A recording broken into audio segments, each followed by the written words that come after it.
So the follow-up to the first album took a lot longer than I first planned. Initially I wanted this record to be ready about 2 years ago, but the first recording sessions didn't go according to plan, and I wasn't happy with the work I'd done, so I had to go back to the drawing board on a few ideas. And then later on, some of the arrangements took a lot more work than I first hoped, and I had to end up re-recording a number of pieces until I was happy with what I had.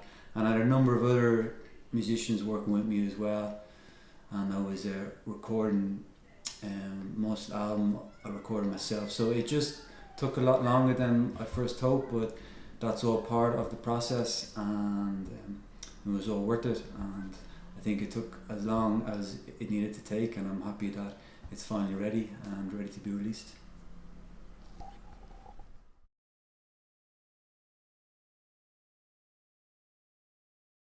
So I thought Lig Amach was an appropriate name for this second record. It's definitely a progression from the first album. It's the next step for me. There's a lot of ideas on this record came from the work on the first album, and similarly there's a lot of ideas that I have from this second record that I hope to work on again in the future and for the next project.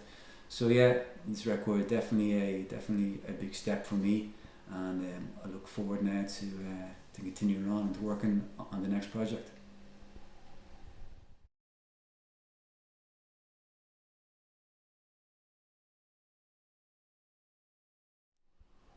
So there's definitely a lot of different influences on this album, but they're influences that I've picked up over the last 30 years since I began playing guitar. So I didn't set out with this record to deliberately try and explore different styles. It was just something that was just natural to me, that I wanted to do. So it wasn't a deliberate attempt, and I hope it doesn't sound like that. So yeah, these are influences and music which I've been listening to a lot over the years, and sometimes the influences are very obvious, and then sometimes they're much more subtle.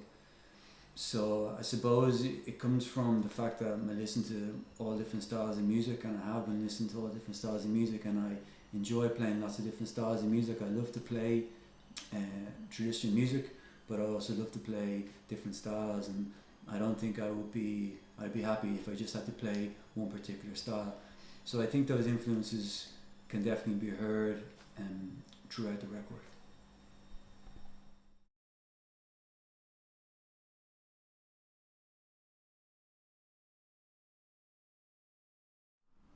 So when I was working as a studio engineer, I really enjoyed working with the new technologies that were coming out. Technology in music production changes a lot, so there was always new hardware and new software to try.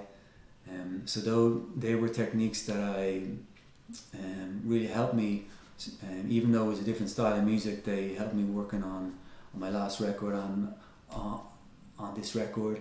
The music at the time was underground music, so there was a big community of people all over the world, and really enjoyed working with people from different countries, getting to learn different techniques and different people's ideas of the music.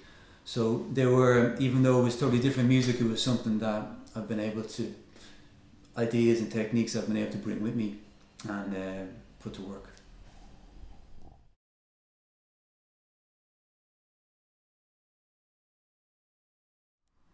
Yeah, I'm really looking forward to playing the gig on April 28th in the Cobblestone here in Dublin. I've never played the venue before, and there's a lot of history in the venue. There's been a lot of great music played there, so I'm looking forward to being down there. It's a free show, and it's a way of me saying thanks to everybody out there who's been supporting me over the last number of years.